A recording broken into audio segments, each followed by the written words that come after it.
So some of you are wondering, why is Dr. Berger in the dark tonight? Yes, yes. Because we are going to go from the dark into the light tonight. And I wanted to have a lot of special effects. No, it's not true. What's happening tonight is my daughter is about 4 feet from me, my 7-year-old, and I put her to sleep tonight. And she asked me if I'd stay in the room with her and to make sure she's sleeping. So I want to be here and make sure she's in a sound sleep. And she loves listening to these things anyway. She's probably out now and not listening to it, but I'm hoping it's going to be some subliminal messaging and that she's going to absorb this stuff anyway. Because all my kids have. It's really been interesting. I ask this question every week to someone who reads, like, what was significant for you in that letter tonight? What really jumped out at you, Judy? The the humiliating reality is that I am 78 and I'm behaving like the 17, it's just when he says the 40s or 50s, Yeah, I've I know. carried this Forever. emotional immaturity into my Yeah. 70s. And we were on the call before, and Howard made the statement instead of saying, "What about me? Why don't he was speaking for himself. He said, "Why don't I adopt the statement, what about us?"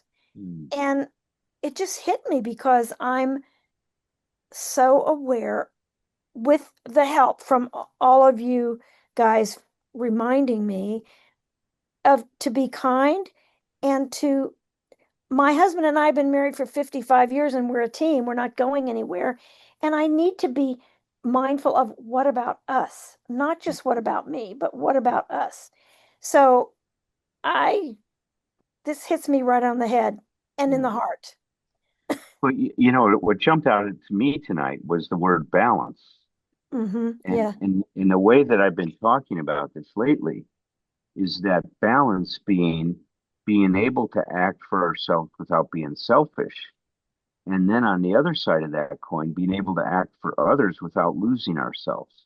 So you Yeah. being able to balance that out is a high degree of maturity, right? If you can pull that off, then we've reached a very high degree of emotional maturity. And there's I sometimes I see moments Yeah. that I get there, right? I mean, I haven't, set up residence there yet. Maybe hopefully someday before the end of my life I'll be able to live there a little bit more than I do, now. But it's a great thing to strive for, and it's really going to segue nicely into what we're going to talk about tonight. So thank you so much, Judy. You were muted again. It's a skill I'll have to practice until Yes. I die, until I my think dying we day. I think The, we all will because the that it's all balance. yeah, that it's all about me syndrome is something that we're all infected with in this culture. hmm Thank you so much. All right. We'll see you. Well, tonight we are continuing our discussion of step 11, and I've prepared a few slides for you. Step 11, sought through prayer and meditation to improve our conscious contact with God as we understood him, praying only for knowledge of his will for us and the power to carry that out. Now, I always like to say that this comes after we've done a lot of work in the first, you know, actually 10 steps. And we've talked about step 10 as an integration of all that we've learned in steps 1 through 9. Integration is important because integration means we're learning. Maturity can be thought of as learning. We are learning how to function better in our lives. And that's the journey that we are on. That's what emotional sobriety is all about. So now, in this step that we talk about, or the way I've talked about it, is an expansion of our consciousness. And an expanded consciousness is what emotional sobriety is all about. It's looking at the world through a very different pair of glasses than the ones we had on before. And those of you that have seen me present the Piaget's work with children's cognitive development and how it affects their consciousness understands how important consciousness is. It's how we look at the world. It's the meaning we give to the world. It's the conclusions we draw from what's happening, from our experiences in the world. And at a certain level of consciousness, we don't learn from our experiences. One way of thinking about recovery is we are recovering, we are restoring our ability to mature, to grow, and to learn from our experience. Very powerful. And this step is a part of that whole thing. So let's kind of dig into this and once again, we're looking at this through Bill's eyes as he talked about step 11 and the 12 and 12. But before we said this, let's remind ourselves that AA, at its deeper sense, is a quest for freedom. Emotional sobriety is about freedom. So as we expand our consciousness, the reason we're doing this is to create more and more emotional freedom or emotional autonomy in our lives. It was very clear that is the outcome if we work the 12 steps. We find or we achieve emotional sobriety. He says, of course, the immediate object of our quest is to break the bonds of our addiction, right, of sobriety. Without this, we have nothing at all.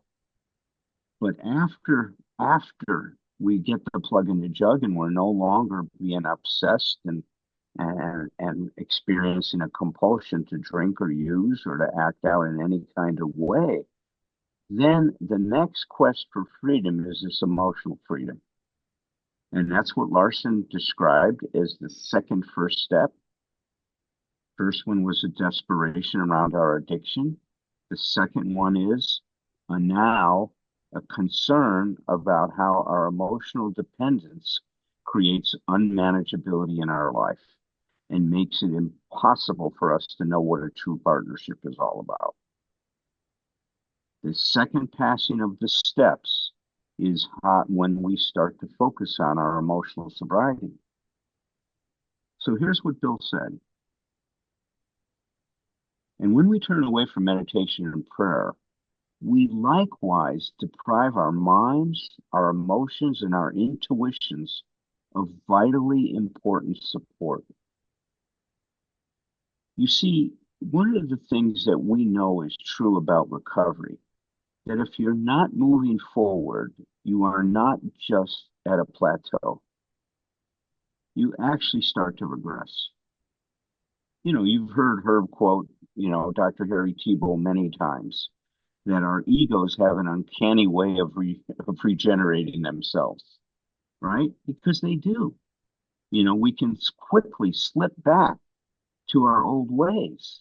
It happens all the time, and we see that when people rest on their laurels. Resting on their laurels means that they don't continue their growth. This step is continuing our movement forward and trying to understand what it means to grow up, to support ourselves. I call this when we feed our minds and our emotions and our intuitions by meditating on these issues and on these concepts, we are really creating self-support. We're learning how to show up in this world in a different way. He goes on to say this. He goes, there's a direct linkage among self-examination, meditation, and prayer.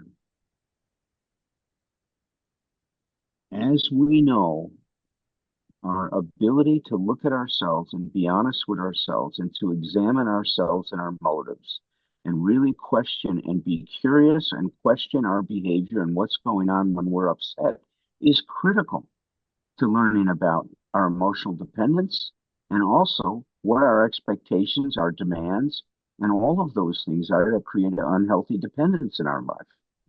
He goes, taken separately, these practices bring much relief and benefit.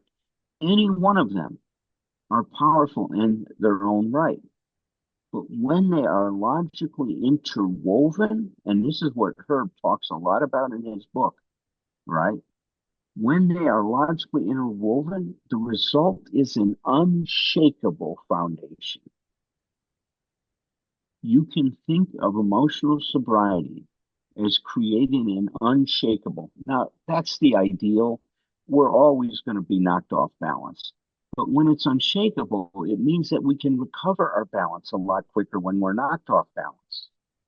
Now, when something happens, I start to look at what's going on with me instead of blaming people, places, and things about what's going on. What can I learn from this experience? How can I unpack it? How can I use this experience to take the next step in our growth? See, that's our new attitude. Unshakable foundation. That's emotional sobriety.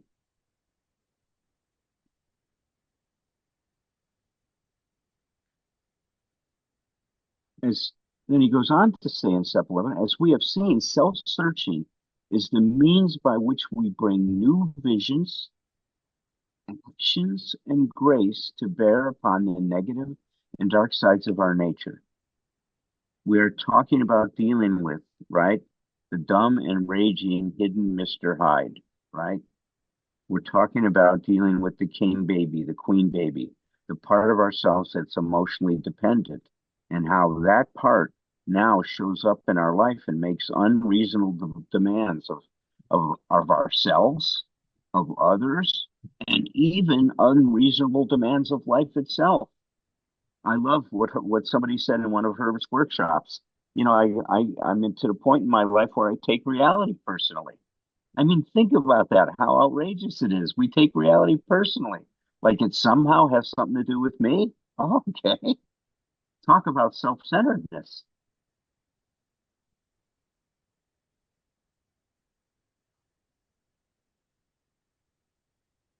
Oh, yeah, we just did that. As we have seen, self-searching is means by which we bring new visions. I shared that part. But then he goes on to say that first of all, we want sunlight, right? That self-searching is a means by which we bring new vision grace to bear upon the negative sides. But to do that, like Herb says, we have to bring light into darkness.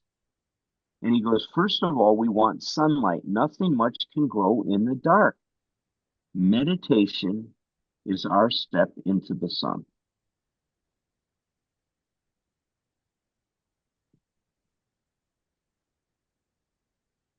Now, when Bill, in writing the 12 and 12, he says, well, people ask me all the time, how do I meditate? What would you recommend in terms of meditation?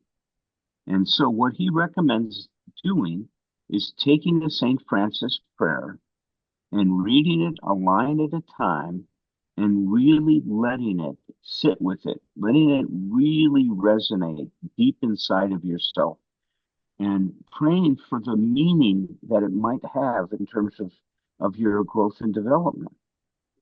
We're going to do that tonight, but we're going to take the St. Francis prayer and we're going to look at it from a very different point of view. I'll show you what I mean by that in 1 second. So the St. Francis prayer begins with, Lord, please make me a channel of your peace. Okay. Well, what does it mean to become a channel of peace? What has to happen? Well, what peace equals serenity, right? You know, Dr. David Snarch, a brilliant, brilliant therapist, when he's talking about um, really holding on to ourselves in relationships, he says it's so important to strive to have a quiet mind and a calm heart. A quiet mind and a calm heart. Peace is calmness, tranquility, equanimity, serenity. So what we're focusing on here is how can I stay grounded? How can I stay on that unshakable foundation that we talked about before? And that's what our meditation is going to focus on. And this is one way to do it.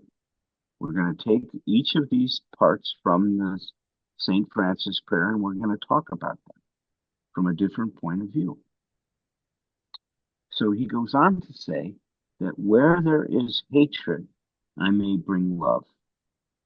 Now, most of us interpret that where there is hate going around, or where there is hate around us, that we try to bring love into the situation. I want you to turn every one of these things around today. We're going to do a turnaround. And I want you to look at this from your experience and what you can do with yourself, your relationship with yourself. So where there is hatred in my heart, I can find a way to bring love.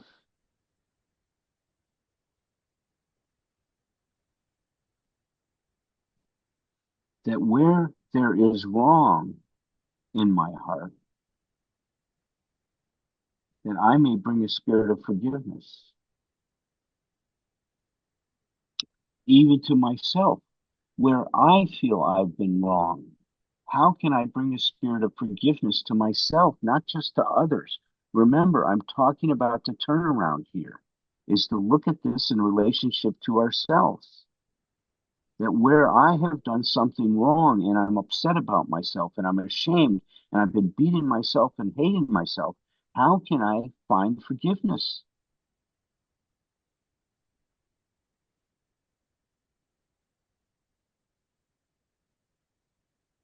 That where there is discord within myself, conflict, where there's a civil war going on, that I may bring harmony. How can I take these disharmonious parts of myself and find some way to bring them in relationship that would allow them to be joint contributors to my wholeness and to my recovery, instead of being what William James talked about, being torn to pieces.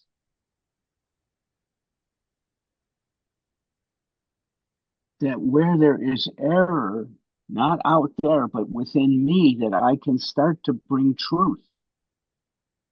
One of the things I have realized, that a big lie that I have lived with my whole life, is this lie that I would be okay if.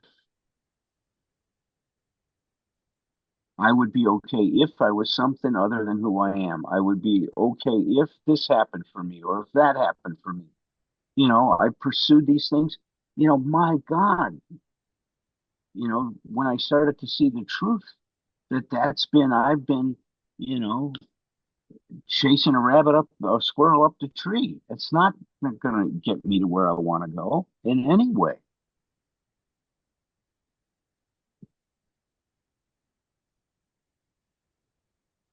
That where there is doubt within me, I can find a way to have faith. One of the areas that we doubt ourselves the most is our ability to cope with disappointment and failure. We're ashamed of it. We all think that, we've got to win all the time and we got to be perfect and all these other things to be okay. The curse of perfectionism is terrible. But when I doubt my ability to grow up and to deal with things, I am undermining my growth and development.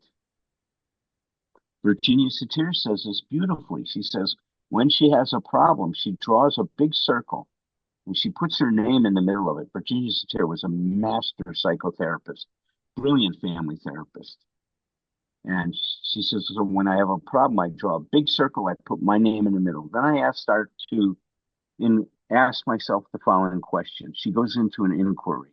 She says, what part of the problem I'm experiencing is created by my perception of what's going on,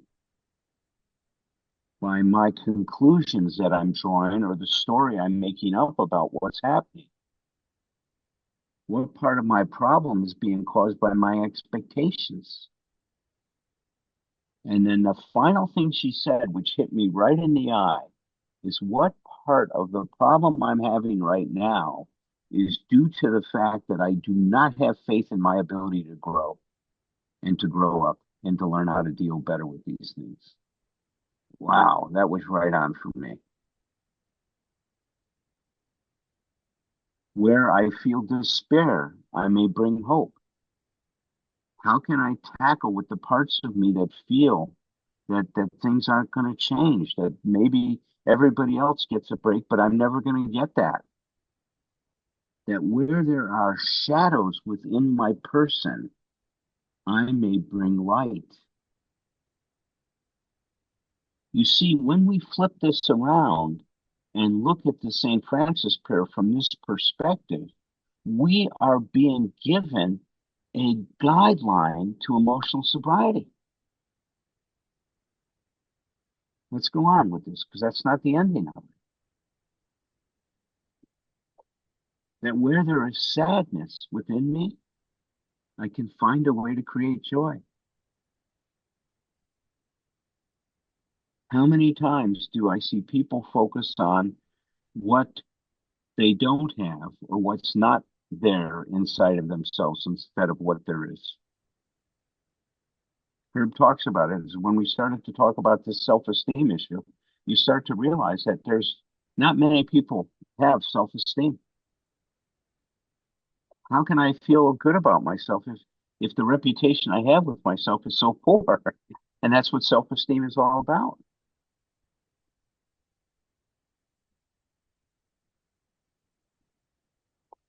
Then the prayer continues to say, Lord, grant that I may, and now these are very important, that I may seek rather to comfort than to be comforted. Now turn that around. Instead of going out and comforting someone else, because that's what we interpret this as. If I'm in a bad place, let me go out and try to be of value to someone else. Instead of me needing somebody to comfort me, how can I find a way to comfort myself rather than trying to get support from my environment? This is especially important if I turn to someone I care about, my partner, and I turn for comfort and it's not available. And then instead of being mad with them, it's my job to see what I can do to soothe myself, to understand myself rather than to demand that somebody understand me. See, if I understand myself, then I don't have the dependency on you to understand me. If you do, great. If you don't, that's okay too. But the important thing is that I know what's going on with me. I have a clear sense of what's happening and what I want, what I'd like. To love myself rather than to be loved.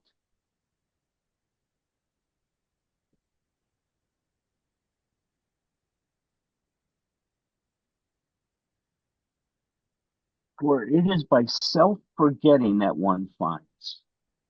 So what do we interpret that? Is that erasing ourselves? No. What we're forgetting, the self-forgetting is the part of us that's making demands that our environment support us. That's the self-forgetting that I want you to think about when you do this. When you start to meditate on this, it's by forgetting that life is about me, about living up to my expectations or conforming to my expectations. It is by forgiving myself and my shortcomings that one is forgiven. When I come to peace with myself, it's hard to get upset with other people that have made mistakes and do things in this world because I go back to that saying, there I go, but for the grace of God. It is by dying that one awakens to eternal life. And we know that that dependent self, right, that was looking to our environment for support to be okay, as Bill says it, we have to cut away these faulty dependencies. That has to die for us to grow into what we can be. And that's the eternal life.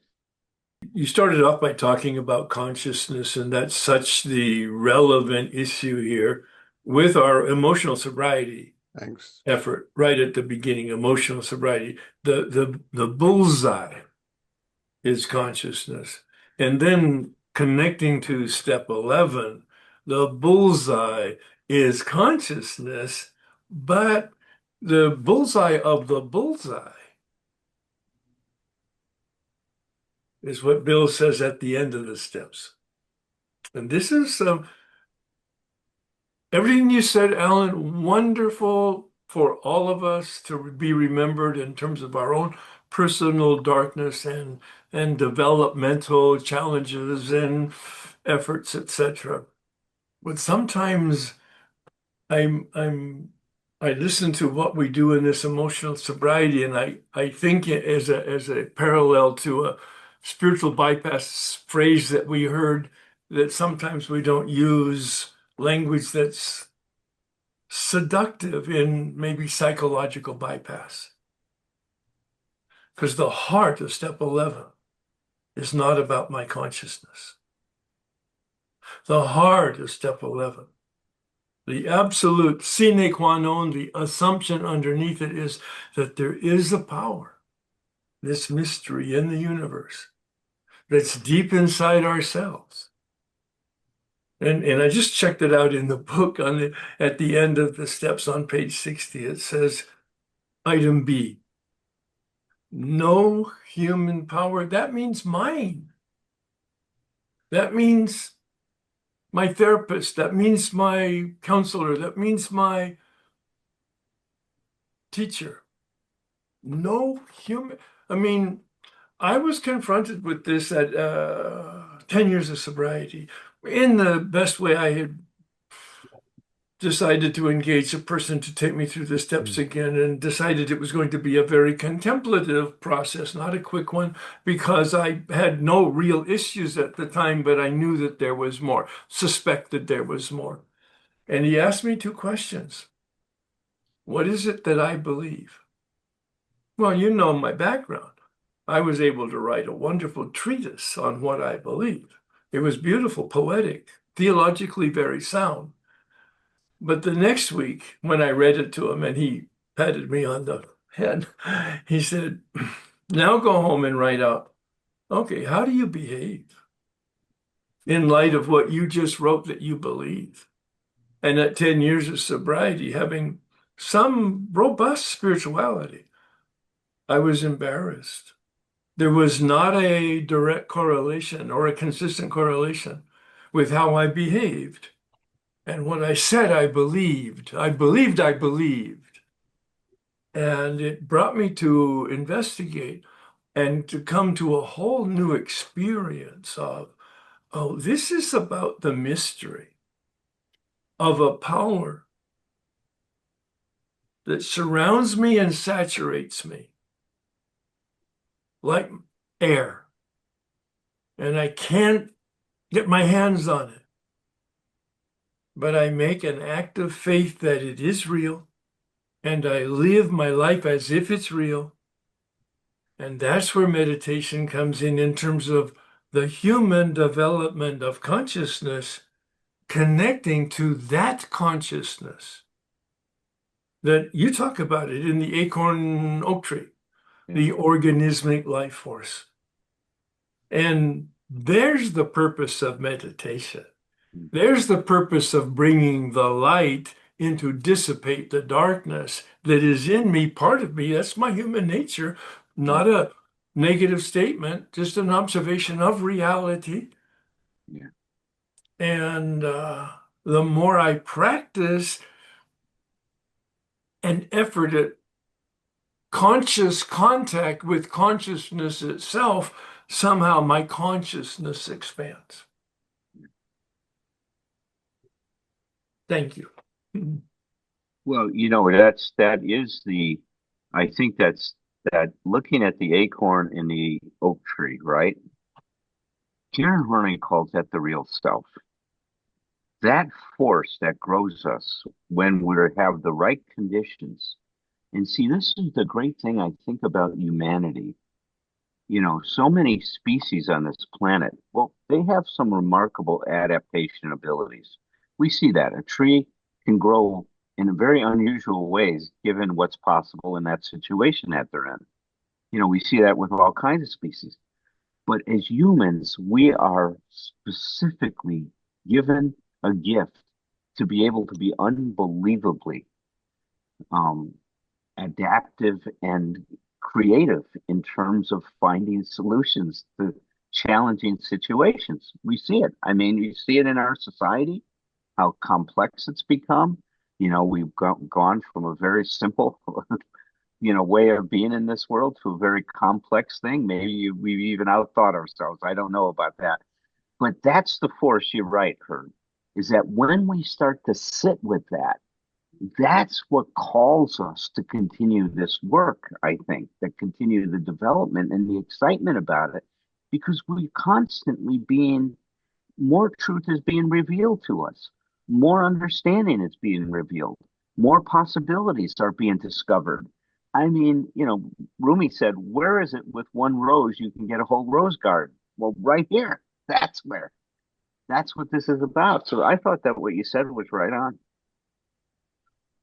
Thank you. Tom, what are your reflections?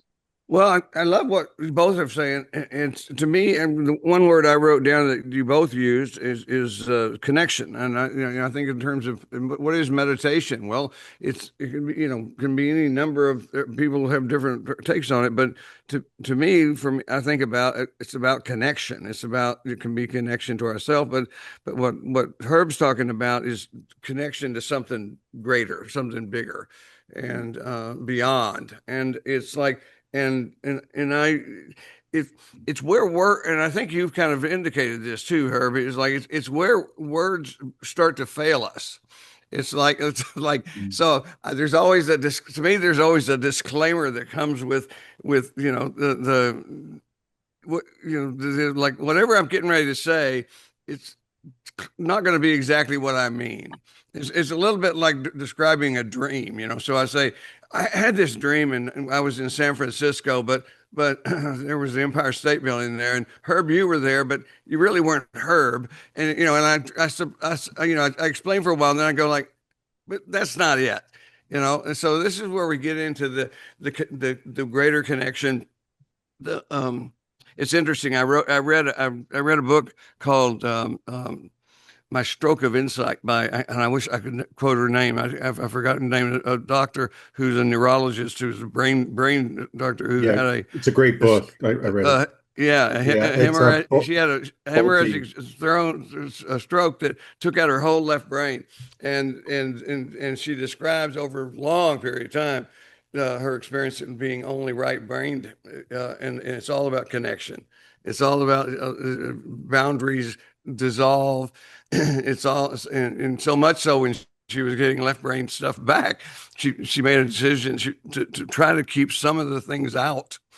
Because I think about, and I use your term, or a term I got from you, Herb, is self-generating ego. It's like, it's sort of a perpetual motion thing. It's like, no matter what you do, Right. it's gonna grow right back. It's like, and I'll just say this last thing. So the last thing I made a note about was just, we start off all of this stuff in the emotional sobriety with talking about differentiation.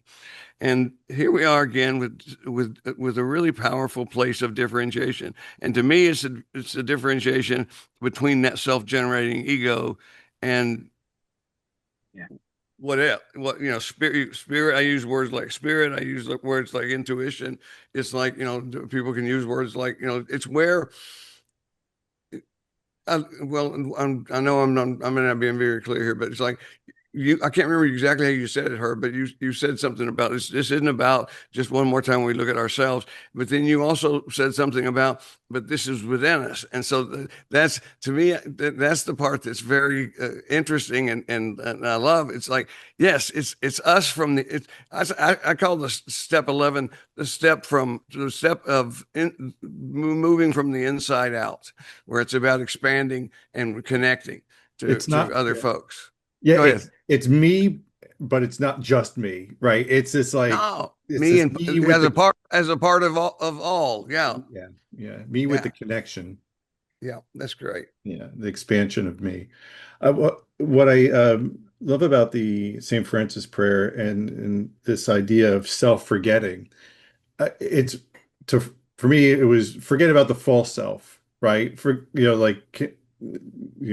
Can I move towards my true self, that bigger connection, me plugged in versus the story I created about all my past experiences and grievances mostly. And if that self-forgetting sticks, then I can live more in that true self.